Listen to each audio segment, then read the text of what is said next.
இருந்தும் குருடர்களாய், காதுகள் இருந்தும் செவிடர்களாய், உள்ளம் இருந்தும் ஊமைகளாய், உள்ளம் இருந்தும் ஊமைகளாய், வாழ்கின்ற ஜனத்தை மீட்டிடவே, வாழ்கின்ற ஜனத்தை மீட்டிடவே, யாரை நான் அனுப்புவேன்,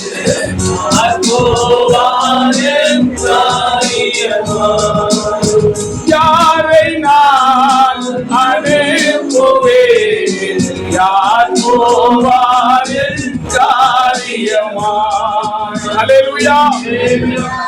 ஆண்டவருடைய வார்த்தை சொல்லுகிறது, யாரை நான் அனுப்புவேன், யார் போவார் என் காரியமாய். அல்லேலூயா.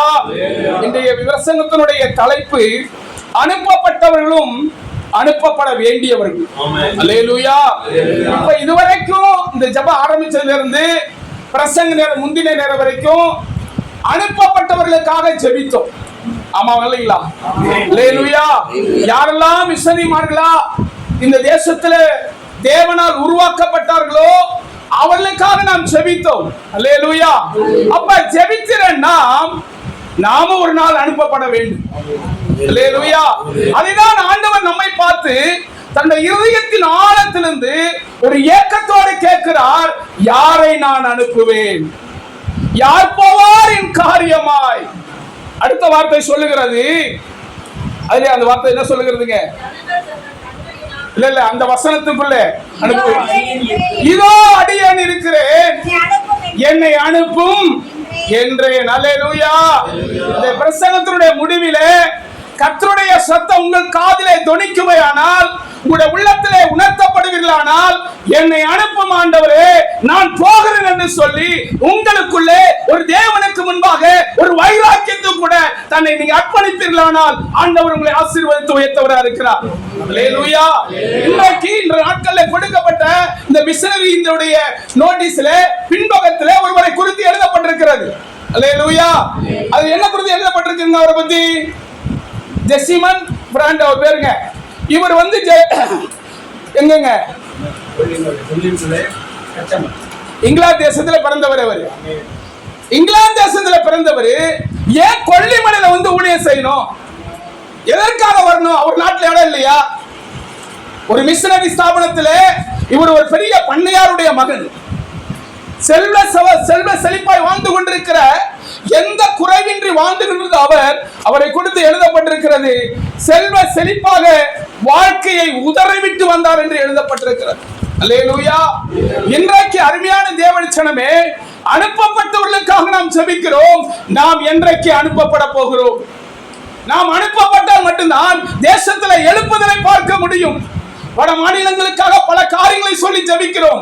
இந்திய தேசத்திலே, தமிழ்நாட்டிலே எத்தனை கிராமங்களே இயேசுவை அறியாத மக்கள் இருக்கிறார்கள்.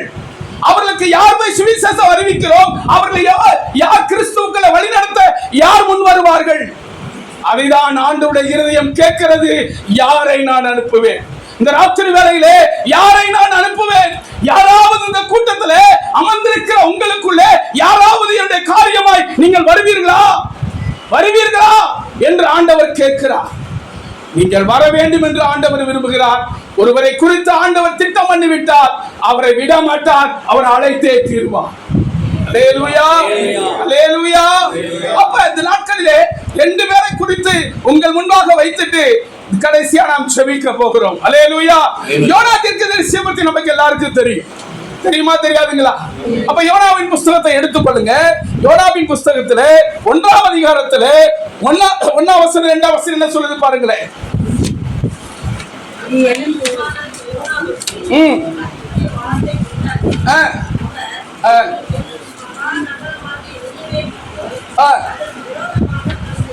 மூணு 1 2 வாசிங்க. இரண்டாவது தரம் முதல் தரம் கர்த்தருடைய வார்த்தை வெளிப்பட்டது. இரண்டாவது தரம் என்ன சொல்லுகிறது?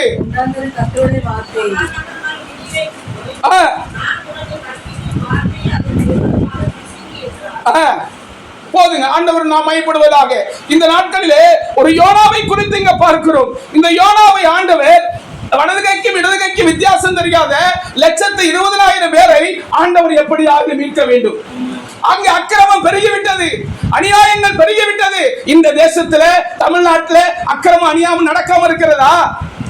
இவர்களை மீட்க நாம் செல்ல வேண்டும். அப்பொழுது அதை போல இந்த நாட்களில் அவர் புறப்பட்டு போகும்படியாக ஆண்டவர் விரும்புகிறார். அவர் விரும்பல, யார் விரும்புறதுங்க? ஆண்டவர் விரும்புகிறார். இப்ப இங்க அமர்ந்திருக்கிற அநேகரை ஆண்டவர் அவருடைய வேலைக்காக அவர் அழைக்கும்படி ஆண்டவர் விரும்பி இந்த செய்தியை பேசிக் கொண்டிருக்கிறார். என்றைக்கு நீங்கள் செய்தி கொடுக்க வேண்டும் என்று சொன்ன போது உடனடியாக இருதயத்தில் வந்த வார்த்தை ஏசாயா 8ஆம் அதிகாரம் 6ஆம் வசனத்தின் ஆண்டு உள்ளத்தில் வைத்தார். அல்லேலூயா, அல்லேலூயா. எல்லாருக்கும் ஆண்டவர் தாளந்துகளை கொடுத்திருக்கிறார். யாருக்கும் தாளந்தில் ரட்சிக்கப்பட்டு ஞானஸ்நானம் எடுத்த ஒவ்வொருவர் மேலும் தேவனுடைய கிருபை இருக்கிறது. எல்லாருக்கும் வரங்கள் இருக்கிறது. அல்லேலூயா. ரோசி இந்த ஊழியத்துக்கு வரது முன்னாடி ரோசி தான் நினைக்கிறேன், பாசமா சொன்னாங்க, அந்த தெருவிலே ஒருத்தருக்கு என்ன பண்ணாங்க, பிசாசை துரத்துனாங்க. அல்லேலூயா. அப்பா எல்லாருக்கும் கிருபை இருக்கிறது. ஆனால் அந்த கிருபையை நாம் பயன்படுத்தாமல் மூடி வைத்துக் கொண்டிருக்கிறோம். மூடி வைக்கப்பட்ட அந்த கிருபையை எடுத்து பயன்படுத்தியாமல் தான் ஆவியானவர் இந்த மிஷனரி ஜெப கூட்டத்தில் ஆண்டவர் பேசிக் கொண்டிருக்கிறார். அல்லேலூயா, அல்லேலூயா. அப்ப யோனாவை ஆண்டவர் அழைக்கிறார். யோனா உடனே போனாரா? போகல. என்ன அவர் சொல்றாரு? ஒரு பக்தனை வர குறித்து பாடுகிறாரு. யோனாவே யோனாவே அமிதாவின் குமாரன் யோனாவே. எவ்வளவு அழகா ஆண்டவர் அழைக்கிறார் பாருங்க. யோனாவே யோனாவே அமிதாவின் குமாரன் யோனாவே, புறப்படு புறப்படு நினிவேய்க்கு, புத்தி கூறி வர வேண்டும் அதன் அழிவிற்கு. புறப்படு புறப்படு நினிவேய்க்கு, புத்தி கூறி வர வேண்டும் அதன் அழிவிற்கு. அமிதாவின் குமாரன் யோனாவே, அன்பு மகனே யோனாவே. அவர் என்ன சொல்றாரு? இதெல்லாம் எனக்கு வேண்டையா, நான் தர்சீஸ்க்கு ஓடி போகிறேன், நான் தப்பித்து ஓடி போகிறேன். இவர் சொல்ற பதில், நான் தர்சீஸ்க்கு ஓடி போகிறேன், நான் தப்பித்து ஓடி போகிறேன். வீணான பலிய சுமக்க மாட்டேன், இன்றைக்கே தப்பித்து ஓடி போகிறேன். வேண்டையா ஊழியமா? வேண்டாம், அது ரொம்ப கஷ்டம் ஐயா. அந்த கஷ்டத்துல தான் மகிமை இருக்கிறது, ஆசீர்வாதம் இருக்கிறது, நித்திய ஜீவன் இருக்கிறது, மேன்மை இருக்கிறது. பரலோகத்திலே நட்சத்திரங்களை போல கிரீடங்களை தேவன் வைத்திருக்கிறார். அல்லேலூயா, அல்லேலூயா. ஜெபிக்க வேண்டும், நல்லது. உபவாசிக்க வேண்டும், நல்லது. ஆனால் கர்த்தருடைய ஊழியத்தை, சுவிசேஷ வேலையை ஒவ்வொரு ரட்சிக்கப்பட்ட ஒவ்வொருவரும் செய்தே ஆக வேண்டும். அப்படி செய்யாவிட்டால் நமக்கு அல்லேலூயா. இந்த யோனாவை தேவன் தெரிந்து கொண்டு எப்படியாயிலும் இந்த யோனாவை வைத்து அந்த ஜனங்களை மீட்க வேண்டும் என்று ஆண்டவர் விரும்புகிறார். யோனாவை குறித்து 3ஆம் அதிகாரம் 3-4 வசனங்களை படிங்க. யோனா எழுந்து கர்த்தருடைய வார்த்தையின்படியே நினிவேக்கு போனான். நினிவே 3 நாள் பிரயாண விஸ்தாரமான. போதுங்க, நானே சொல்லி முடிச்சது. கடைசியா 1 10 வசனங்களை வாசிக்கும் போது யோனா நினிவே பட்டணத்துக்கு அனுப்பப்பட்டார். 3-4 வசனம் சொல்கிறது, கர்த்தருடைய வார்த்தை அங்கே என்ன பண்ணப்பட்டது? அறிவிக்கப்பட்டது. 5-8 வசனங்கள் வரைக்கும் நினிவே ஜனங்கள் தேவனை விசுவாசித்து உபவாசித்து நெட்டுடுத்தி சாம்பலில் உட்கார்ந்து உரத்த சத்தமாய் தேவனை கூப்பிட்டு கொள்ளாத வழியை விட்டு திரும்பினார்கள். அல்லேலூயா. 10ஆம் வசனம் சொல்கிறது, தேவன் அவர்கள் மேல் மனஸ்தாபப்பட்டார். அல்லேலூயா. அழிக்க வேண்டும் என்றிருந்த அந்த அழிவிலிருந்து என்ன பண்ணிட்டாங்க? காக்கப்பட்டுட்டாங்க. யாருனால? இந்த யோனா தீர்க்கதரிசி போய் இந்த தேவனுடைய வார்த்தையை அங்க அறிவிச்சதுனால அவங்க காக்கப்பட்டாங்க. இந்த தமிழ்நாட்டுல எத்தனை பேர் இருக்கிறாங்க, நான் போய் சொல்லிட்டா அவங்க காக்கப்பட்டுருவாங்க, மீட்கப்பட்டுருவாங்க, தேவனை தெரிந்து கொண்டுருவாங்க, தற்கொலைக்கு நியமிக்கப்பட்டு விடுதலை ஆயிடுவாங்க. அல்லேலூயா, அல்லேலூயா, அல்லேலூயா. இந்த கடைசி 10ஆம் வசனம் மட்டும் படிங்க.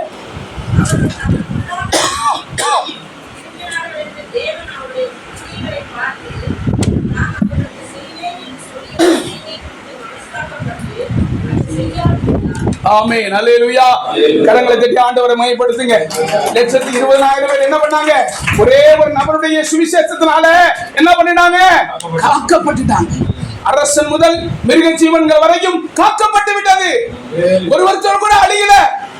அவருக்கு யோனாவுக்கு ஒரு கஷ்டம் இருந்துச்சு, அதை விட்டுருங்க, அது மேட்டர் இல்ல. ஆனால் ஜனங்கள் காக்கப்பட்டார்கள். அல்லேலூயா. இந்த நாட்களிலே ஜனங்கள் காக்கப்பட வேண்டும். என் வேண்டுதலுக்கு என் ஜீவனும் மன்றாட்டுக்கு என் ஜனங்களும் கட்டளையிடப்பட வேண்டும் என்றால் நீங்கள் நானும் புறப்பட்டு போயே தீர வேண்டும். அல்லேலூயா. கர்த்தருடைய வார்த்தை உங்களோடு பேசிக் கொண்டிருக்கிறது. கர்த்தருடைய ஆவியானவர் உங்களோடு பேசிக் கொண்டிருக்கிறார். அப்ப பேசும்போது உங்கள் சத்தத்தை, உங்களுடைய இதயத்தை நீங்கள் சற்று உங்களுடைய இதயத்தை தேவன் பக்கமாய் திருப்ப வேண்டும். இந்த மிஷனரி ஐயா அவர்கள் தாடியா இருந்திருக்கலாம், எதுக்கு இந்த வேலை இருக்கலாம், எதுக்கு அங்க ஊழியத்துக்கு வரும்போது நல்லா பங்களா கட்டி கொடுத்து ஊழிய செய்ய சொன்னாங்களா? அங்க என்ன இருந்துச்சுங்க? ஒரு கூரை வீடு. எவ்வளவு கஷ்டம்! எதுக்காக? இந்த ஆண்டவருக்காக. இந்த பகுதி மக்கள் எப்படியாவது இயேசுவை அறிய வேண்டும். மருத்துவ வசதி கிடையாது, ரோடு வசதி கிடையாது, ஆனாலும் அங்கே ஊழியம் செய்தார்கள். இன்றைக்கு நீங்களும் நானும் பூமியிலே எத்தனை கஷ்டப்பட்டாலும் சுவிசேஷத்தை அறிவிப்பீனால் இந்த பூமியில் இருக்கிற அத்தனை ஆட்களை பார்க்கிலும், எவ்வளவு பெரிய கோடீஸ்வரரை பார்க்கிலும் நித்திய ராஜ்யத்திலே தேவன் மகிமையா உங்களை உயர்த்த வல்லவராக இருக்கிறார். அல்லேலூயா, அல்லேலூயா. இரண்டாவது ஒரு நபர் பார்த்து நம்ம பார்க்கலாம். அப்போஸ்தலர் நடபடிகள் 8ஆம் அதிகாரத்தை எடுத்துக்கொள்ளுங்க. எல்லாருக்கும் தெரிஞ்ச சத்தியம் தான். அங்கே 26 26 வசனம் படிங்க.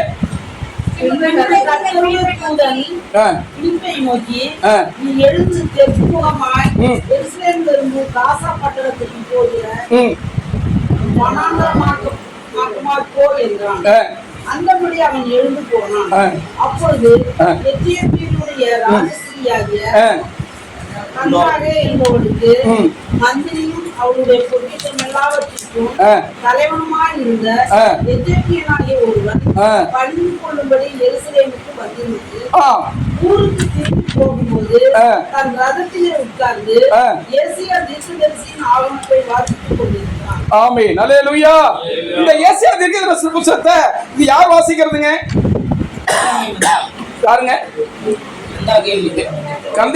கந்தாகே மந்திரி என்பவருடைய மந்திரியா இருக்கிற அந்த பொக்கிஷத்துக்குலாம் என்ன பண்ணாங்க? தலைவரா இருக்கிறார். அப்படின்னா யாருங்க? இந்த ஃபைனான்ஸ் மினிஸ்டர் அவரு. அது ஆங்கில பைபிள் என்னன்னு தெரியல. ஆனாலும் உங்க சொல்லப்படுகிறது அவளுடைய பொக்கிஷம் எல்லாவற்றிற்கும் தலைவனாக இருந்தவர்.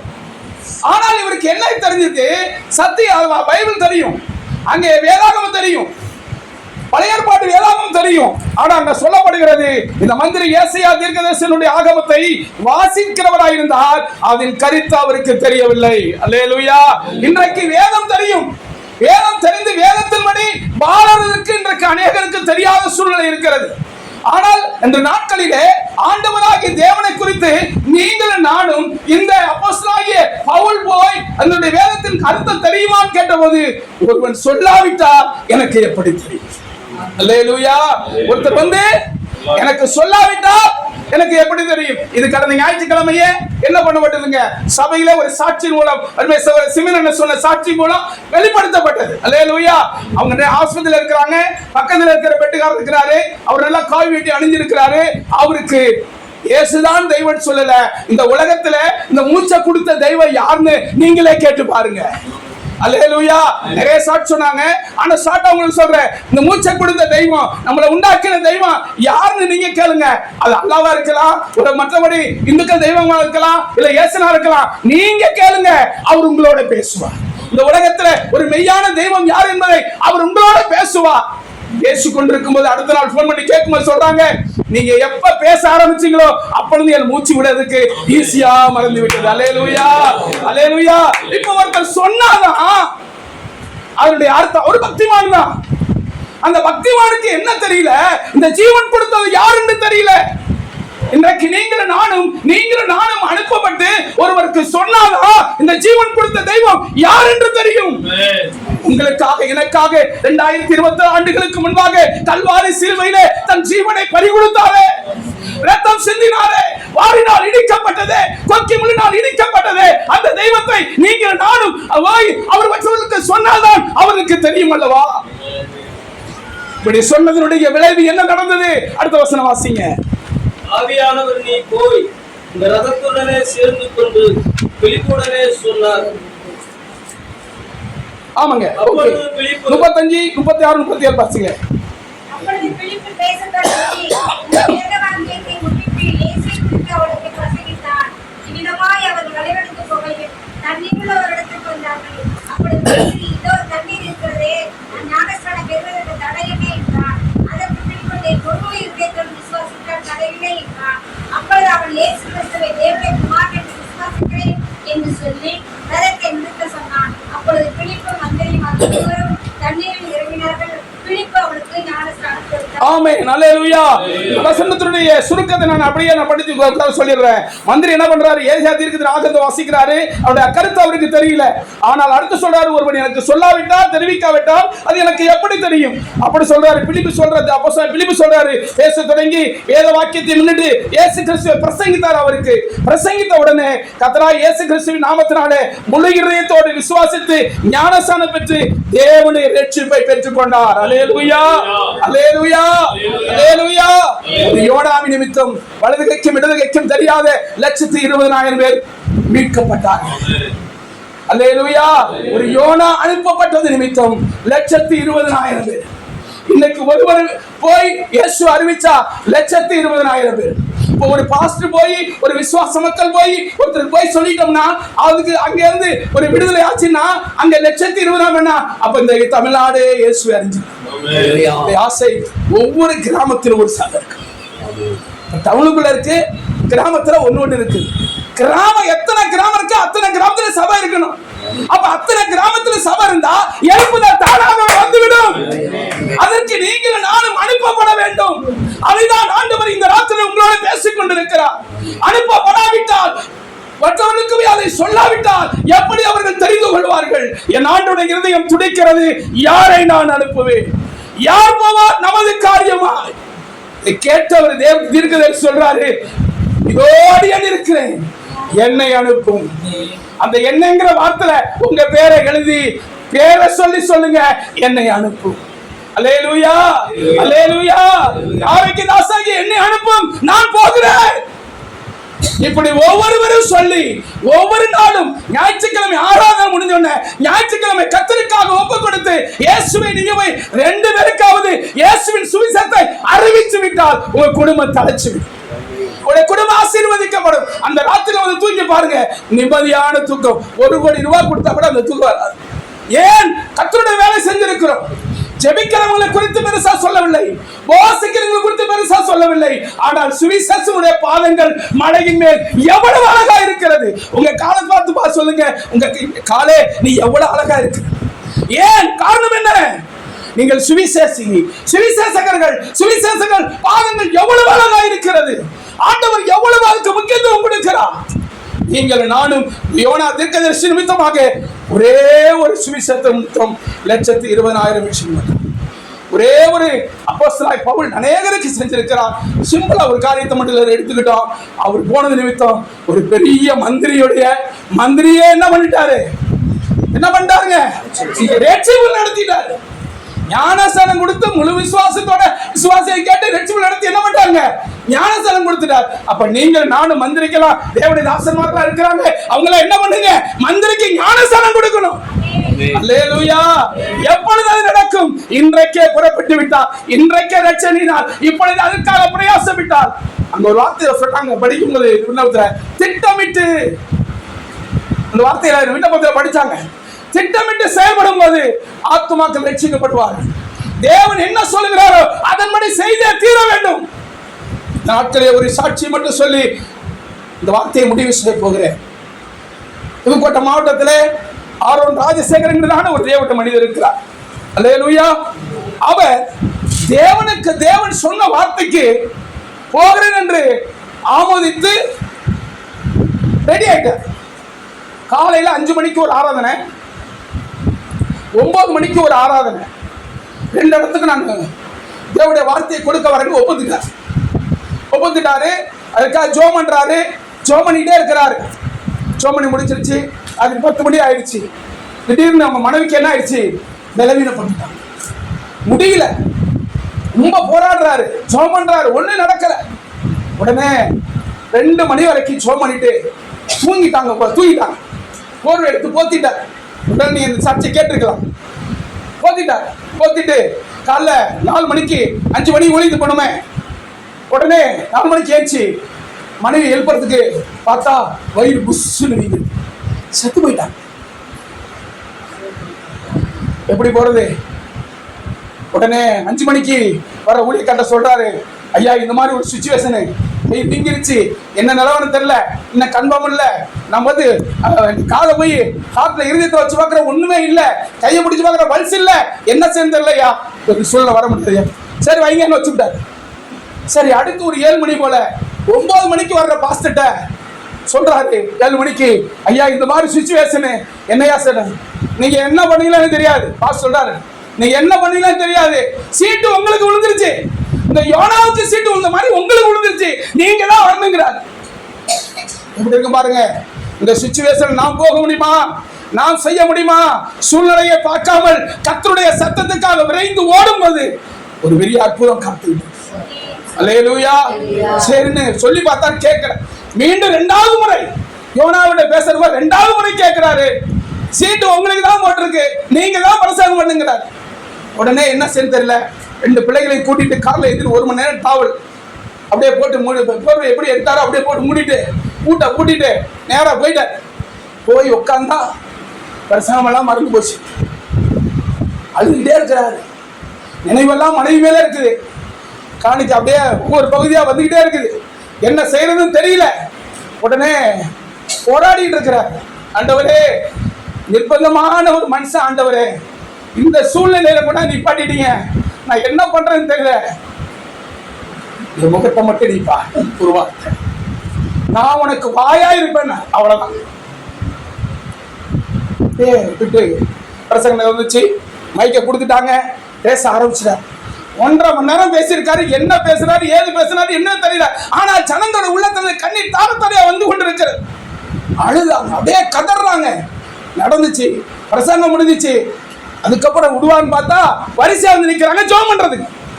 அதையும் ஜெபம் பண்ணா பிசாசுகள் ஓடுது, எல்லாம் நடுங்குது. அப்படியே அது ஒரு பக்கம் இருந்தாலும் இங்க அற்புதம் நடந்துகிட்டு இருக்குது. அப்படியே நடந்துச்சு. ஒரு கையில மை குடும்பம் சரியா 11 மணி அப்படியே நடந்துகிட்டு முடிஞ்சிச்சு. டீ கொடுத்தாங்க. ஐயா தயவுசெய்து இனிமேல் விட்டுருங்க, சீட்டு கொடுத்தபடியே நான் முடிச்சுட்டேன், நான் போயிட்டு வரேன்னு சொல்லிட்டு நேரா வீட்டுக்கு போனார். வீட்டுக்கு போய் நிப்பாட்டிட்டு கதவை திறக்க பார்த்தா உள்ளுக்கு ஒரு பாட்டு சத்தம். சரி அப்ப நினைச்சாரா, தேவனுடைய மனுஷராக மோசை எடுத்து தேவதூதன் அடக்கம் பண்ணது போல தேவதூதன் வந்திருப்பாரு போல இருக்கு, அதான் இந்த பாட்டு சத்தம் கேட்க நினைச்சுக்கிட்டு இருக்கிறாரு. கதவை திறந்து பார்த்தா அந்த அம்மாவே ஆளே காணும். புரியல. ரூமை பாக்குறாரு, ஆளை பாக்குறாரு, பாத்ரூம் பாக்குறாரு, ஆளே காணும். கிச்சனுக்கு மட்டும் ஒரு போகல. சரிட்டு கிச்சன்ல நிக்க போறாங்க, செட்டு போனாலே அப்படின்னு நினைச்சிட்டு, ஆனா பாட்டு சத்தம் கேட்குது, எங்க இருந்து வருது அப்படின்னு பார்த்தா கிச்சனுக்குள்ள இருந்து பாட்டு. போய் பார்த்தா இந்த அம்மா சமைச்சிட்டு இருக்காங்க. இவருக்கு ஒண்ணும் புரியல. மனைவி தானா, மனைவி போல ஒரு என்னது ஒரு உருவம் நிற்குதா, தொட்டு பாக்குறாராம். என்னன்னு தெரியல. அப்படியே அவருக்கு ஒண்ணும் புரியல. உங்களுக்கு என்னதான் ஆச்சு? இந்த அம்மா கேட்கிறாங்க, உங்களுக்கு என்ன ஆச்சு? என்ன தொட்டு பாக்குறீங்க? இங்க நடந்தது இவரு, அந்த அம்மாக்கு என்ன தெரியும்? இவருக்கு தானே தெரியும். உடனே தொட்டு பார்த்துட்டு உடனே என்ன பண்றாரு, உடனே கூட்டிட்டு வந்து, ஓ நிலைமை இப்படி, ஆண்டவர் என்னை போ சொன்னாரு, அந்த அனுப்பின சத்தத்துக்கு நான் கீழ்ப்படிந்தேன். அல்லேலூயா. அனுப்பப்பட்டவர்களும் அனுப்பப்பட வேண்டியவர்களும் என்ற வார்த்தைக்காக நான் கொண்டு வருகிறேன். இன்றைக்கு நீங்கள் நானும் அந்த செய்தி, என்னைக்கு ஆண்டவரால் நீங்கள் நானும் அனுப்பப்பட்டவனால் மரித்த மனைவியை கூட ஆண்டவர் என்ன பண்ணுவாரு, உயிரோட கொண்டு வந்து விடுவார். அல்லேலூயா, அல்லேலூயா, அல்லேலூயா, அல்லேலூயா. ஆண்டவரை நாம மையப்படுவதாக. கடைசியா அவர் சொல்லி முடிச்சிட்டு அவருக்கு மிகுந்த சந்தோஷம், ஆண்டவருடைய சித்தத்தை நிறைவேற்றினார். இவரே ஒரு சில நாட்களுக்கு முன்னாடி ஆண்டவருடைய ஒரு காரியத்தை கேட்டார். ஆண்டவர் என்ன பண்ணிருக்கிறாரு, நீ இன்ற ராத்திரி மறைச்சா நீ எங்க போவ? பரலோகம் போயிடுவா. ஆண்டவர் எப்படி போவார்? ஆட்டோ ஓட்டுறாரு, தேவனுடைய ஊழியத்தை செய்யறாரு, சுவிசேஷ ஊழியம்லாம் நிறைய சுவிசேஷ ஊழியம் செய்யல. அதாவது அங்கங்க ஒரு கூட்டங்கள் நடத்திக்கிட்டு இருக்கிற, எப்படி போவேன்? நான் தான் ஜெபம் பண்றேன், எழுப்புதல் கூட்டம் நடத்துறேன், அப்புறம் எப்படி பரலோகம் போனேன்? உனக்காக நான் உயிரை கொடுத்தேன், இங்கே உயிரை கொடுத்து மீட்டுக் கொண்டேன். இன்னும் இந்த கிராமங்கள்ல பட்டணங்கள்ல மீட்கப்பட வேண்டிய முகங்களுக்கு போய் சுவிசேஷத்தை அறிவி, அப்பொழுதுதான் என் ராஜ்யத்துக்கு வரும். ஐயா, ஜெபம் பண்றது நல்லது, அதுதான் பேஸ்மட்டம். பேஸ்மட்டம் எல்லாம் வீடு கட்ட முடியாது. பேஸ்மட்டம் போட்டாச்சுன்னா அடுத்து செவுரு வைக்கணும். செவுரு வச்ச உடனே ரூம் கட்டணும். ரூம் கட்ட வரைக்கும் என்ன பண்ணணும்? சுத்தி பூசி வெள்ளை அடிக்கணும். இதெல்லாம் சுவிசேஷத்துடைய வேலையா இருக்கு. அல்லேலூயா. இன்றைக்கே நீங்கள் திட்டமிடுங்க. ஒரு யோனாவை கொண்டு ஆண்டவர் 120,000 பேரை ஆண்டவர் மீட்டெடுத்தார்.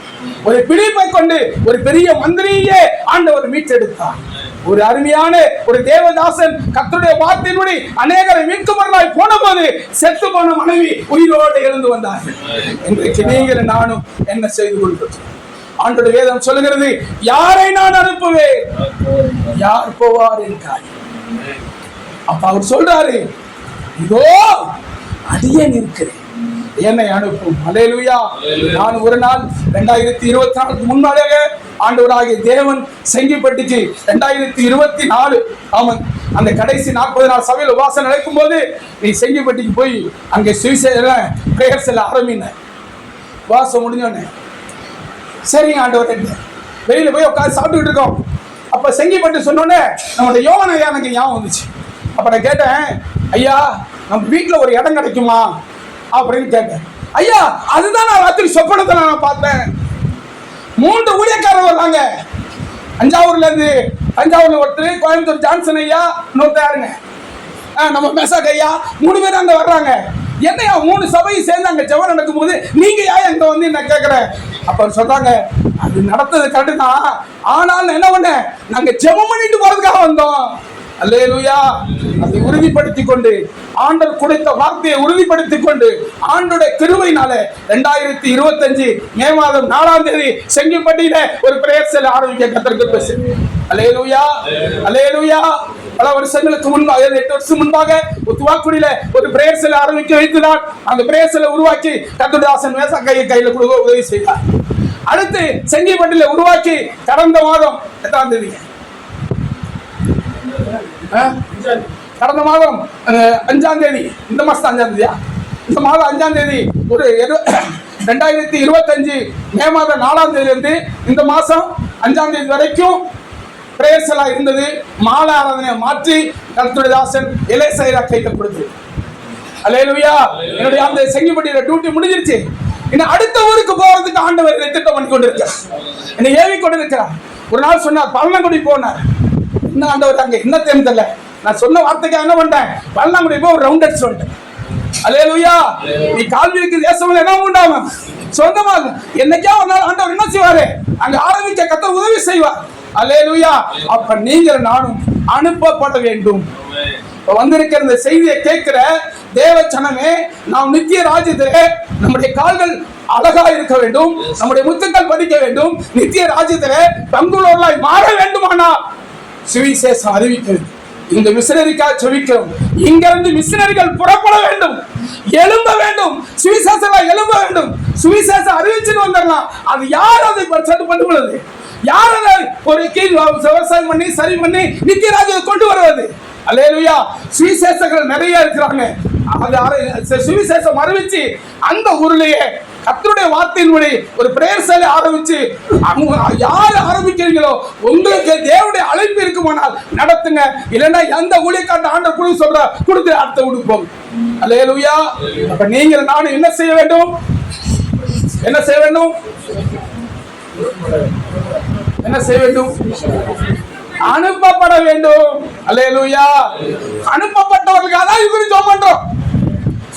நாம என்ன பண்ணுங்க, நாம் என்ன பண்ணணும்? அனுப்பப்பட வேண்டும். ஆண்டவராகிய இயேசு கல்வாரி சிலுவையிலே எதற்காக இந்த பூமிக்கு வந்தார்? எதற்காக இந்த மிஷனரிமார்களாய் இவ்வளவு பேர் வந்தாங்க? நமக்காக ஒருத்தர் வந்து சுவிசேஷம் அறிவிக்காவிட்டா நாம ரட்சிக்கப்படுவோமா? எதுக்காக இந்த பேப்பர்ல பிரச்சனைப்படுது? இதை பார்த்து இதை போல இதை போல இதை போல இதை போல இல்ல படிக்கிறதா கொடுக்குறாங்களா, இதை கூட செயல் பண்ணி கொடுக்குறாங்களா? செயல். அல்லேலூயா. இந்த மிஷனரி போல நீங்கள் நானும் ஜெர்மன் நாட்டில் இருக்கிற ஜெர்மன் தானுங்க, இங்கிலாந்து நாட்டில் இருக்கிறவர் வந்து சேலம் மாவட்டத்துல ஒரு மலையில ஊழி செய்யறா, தமிழ்நாட்டில் இருக்கிற திருச்சி மாவட்டத்தில் இருக்கிறவங்க போய் அங்க ஊழி செய்ய முடியாதா? சொல்லுங்க. சுவிசேஷத்தை அறிவிச்சு அங்க பிரேசலை உருவாக்கி சபையை உருவாக்க முடியுமா, முடியாதுங்களா? அப்ப நம்ம என்ன செய்யறோம்? ஜெபம் மட்டும் தான் பண்ணிட்டு இருக்கோம், பேஸ் மட்டும் தான் போட்டுக்கிட்டு இருக்கோம். கட்டடத்தை எழுப்பணும், சுவிசேஷங்களா எழும்பணும், சுவிசேஷத்தை அறிவிக்கணும். திட்டமிடுவது போல ஒவ்வொரு சபையாரும் என்ன செய்ய வேண்டும்? பல சபையிலிருந்து வந்திருக்கிறோம், அல்லேலூயா, பல சபையில வந்திருக்கிறோம். ஒவ்வொரு திட்டமிடுங்க. 4 பேரா பிரிங்க, 4 பேரா சுவிசேஷத்தை அறிவிங்க. கிழக்கு, மேற்கு, தெற்கு, வடக்கு 4 பேர் அனுப்புங்க. ஞாயிற்றுக்கிழமை அவங்களை அனுப்புங்க, அனுப்பி சுவிசேஷத்தை அறிவிங்க. அறிவிச்சு கர்த்தருடைய நாமத்தை நீங்க உயர்த்துவீர்களானா, அவங்க சுவிசேஷத்தை அறிவிச்சுட்டு வந்தாங்கன்னா, விதைச்சிட்டு வந்துட்டாங்கன்னா, லாஸ்ட் போய் என்ன பண்ணுவாரு? கர்த்தர் நாம எடுத்து போயிருக்காரு. நம்ம ஐயா வந்திருக்கிறாங்க, தாமஸ் ஐயா. மந்திரவாதிகள் இந்த ஊர்ல இருக்கிற எந்த மந்திரவாதி இவருக்கு தெரியாது இருக்க முடியும். அல்லேலூயா. எத்தனை பாக்கு நிறைய போடுவாருங்க. என்ஐடில இருந்து எம்ப்ளாய் இருந்து ரிட்டையர்ட் ஆனவர். இவர் என்ன பண்ணாங்க? உங்க சாமி எல்லாம் நான் வரமாட்டேயா. நான் சொன்னேன், சவால் விடுறேன், இயேசு தெய்வமா, நீ செய்கிற மந்திரவாதம் முக்கிய தெய்வமா? இன்னைக்கு அவங்க கருப்பை வணங்கினவங்க இயேசுதான் தெய்வம்னு வணங்கிட்டு இருக்கிறாங்க. சொல்லுங்க. உங்களுடைய மனைவி திருநெல்வேலி பகுதியில டெய்லி இயேசு அறிவிக்கிறாங்க, டெய்லி இயேசு அறிவிக்கிறாங்க. ஐயாவுடைய மனைவி நம்முடைய வாழந்தவங்கிட்ட இருக்கிறதான நம்முடைய இஸ்ரவேலையாட்ட அவங்க எல்லாரும் பூர்வமா சாப்பிட்டு போறாங்க. அல்லேலூயா, அல்லேலூயா. ஆண்டோடைய நாமத்தை நாம் சுவிசேஷம் அறிவிக்க வேண்டும். இந்த வாரம் கூட ஆண்டோடைய கிருபையினால சௌரியமாங்கிறதான ஒரு அம்மா தோபடி வந்திருப்பாங்க. உங்களை பார்த்தாங்களே, சௌரியமான ஒரு அம்மா வந்துட்டாங்க. தொடர்ந்து அவங்களுக்காக ஒரு நாள் போய் அவங்களுக்காக ஜெபம் பண்றோம். ஜெபம் கீழே விழுந்துட்டாங்க. என்னடா ரத்தா, திடீர்னு அப்படியே ரத்தம் வாசிக்கிறாங்க. அப்புறம் ஜெபம் பண்ணி ஆண்டோடைய கிருபையினால, ஆண்டோடைய வல்லமையினால ஜெபம் பண்ணி அவங்கள ரிலீஸ் பண்ணி, அம்மா எங்க சபைக்கு நீ போகணும், எங்க போறீங்க நீங்க என்னன்னு சொல்லுங்க பாருங்க. இந்த பக்கத்திலே இருக்கு, டெய்லி 7:30 மணிக்கு ஜெபம் நடக்குது, 7:30 9 மணி வரைக்கும் ஜெபம் நடக்குது, நீ வாங்கன்னு சொல்லுவோம். ஆண்டோடைய கிருபையினால இந்த வாரமும் போயிருக்கிறாங்க. இப்படி வார வாரம் என்ன பண்ணணுங்க? ஆத்மா ஆதாயம் பண்ணி அனுப்பணும். ஆண்டோடைய கிருபையினால மாரநதி பகுதியிலிருந்தும், தற்கொலைக்கு நியமிக்கப்பட்டவர்கள் இந்த பகுதியிலிருந்தும், பல இடங்களிலிருந்தும் விடுதலைக்காக வர்றாங்க. விடுதலைக்காக ஜெபம் பண்ணி அவங்க அந்த சபைக்கு அனுப்பணும். மாரநேந்து அருமையாக அத்தியாசையா வந்திருக்கிறாங்க. அல்லேலூயா. அங்கிருந்து ஒரு அம்மா தற்கொலைக்கு நியமிக்கப்பட்ட ஒரு குடும்பத்தை கூட்டிட்டு வந்தாங்க. ஜெபம் பண்ணி இன்னைக்கு சபை நங்கத்துல போயிட்டு இருக்கிறாங்க. அல்லேலூயா. ஆண்டோடைய கிருபையினால ஜெபனர் ஐயா வந்திருக்கிறாங்க. அவங்க சீர்காழி பகுதியில் ஊழியம் செஞ்சாங்க. ஆண்டவர் சொன்னாரு, திருச்சிக்கு போனா, திருச்சிக்கு போன்னு சொன்னதுக்கு ஒரு ஐயா வந்து நம்மகிட்ட கான்டாக்ட் பண்ணிவிட்டாங்க. இந்த ஆண்டோடைய கிருபையினால 2 மாசமா பூனம்பட்டி பகுதியில் போய் அந்த இயேசுவே அறியாத ஒரு மக்கள் மத்தியில போய் என்ன பண்றாங்க? வார வார சுவிசேஷம் அறிவிச்சுட்டு இருக்கிறாங்க. அல்லேலூயா, அல்லேலூயா. இப்படியாக நீங்கள் நானும் எதற்காக இந்த கூடுகை ஜெபிக்கிறது மாத்திரம் இல்ல, அனுப்பப்பட்டவர்களுக்காக ஜெபிக்கிற நாம், நீங்கள் நானும் அனுப்பப்பட வேண்டும். எல்லாரும் இருந்திருக்கிறார். ஒரு கல்வாரி பாடல ஒரு நன்றி மாற்றம். ஆண்டவராய் இயேசு கல்வாரி சிலுவையில உங்களுக்காக எனக்காக பிக்கப்பட்டார். ஒரு யோனா மூலம் 120,000 பேர் ஆண்டோட கிருபையினால, ஒரு மனதினால, ஒரே ஒரு பிழைப்பை கொண்டு ஆண்டவர் ஒரு மந்திரி ஞானஸ்தானம் கொடுக்கிறார். ஒரு கல்வாரி பாடலை நமக்காக அத்தியாசையா பாடுவாங்க. அதை தொடர்ந்து தேவாலயத்திலே 2ஆய் கிழிந்ததன்றோ, திருமுகத்தை